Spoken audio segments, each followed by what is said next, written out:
ಕೆಲವೊಬ್ರು ಇದ್ದಾರೆ, ಅವ್ರನ್ನ ಜಾತ್ಯತೀತರು ಅಂತ ಹೇಳ್ತಾರೆ, ಸೆಕ್ಯುಲರ್.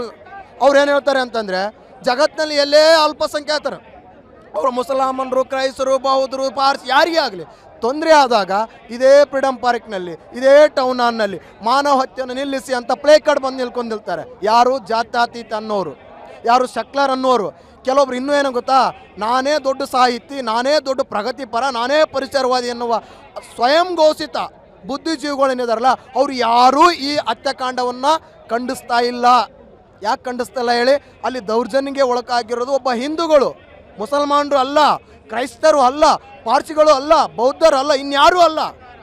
ಹಂಗೆ ನಾನು ಪ್ರಶ್ನೆ ಕೇಳ್ತಾ ಇದ್ದೀನಿ, ನೀವು ಜಾತ್ಯತೀತ ಹೆಸರು ಹೇಳಿಕೊಂಡು ಅಂತಾರಾಷ್ಟ್ರೀಯ ಬೇರೆ ಬೇರೆ ಎನ್ ಜಿ ಒಗಳ ಮುಖಾಂತರ ಬರೋಂಥ ಫಂಡ್ಗಳನ್ನು ತಿಂದ್ಕೊಂಡು ನಿಮ್ಮ ಹೆಂಡರು ಮಕ್ಕಳ ಜೊತೆ ಆರಾಮಾಗಿ ಸುಖವಾಗಿದ್ಕೊಂಡು ಎಲ್ಲಿ ಯಾವಾಗ ಇದೇ ಜಾಗದಲ್ಲಿ ಹಿಂದೂಗಳು ಏನಾದರೂ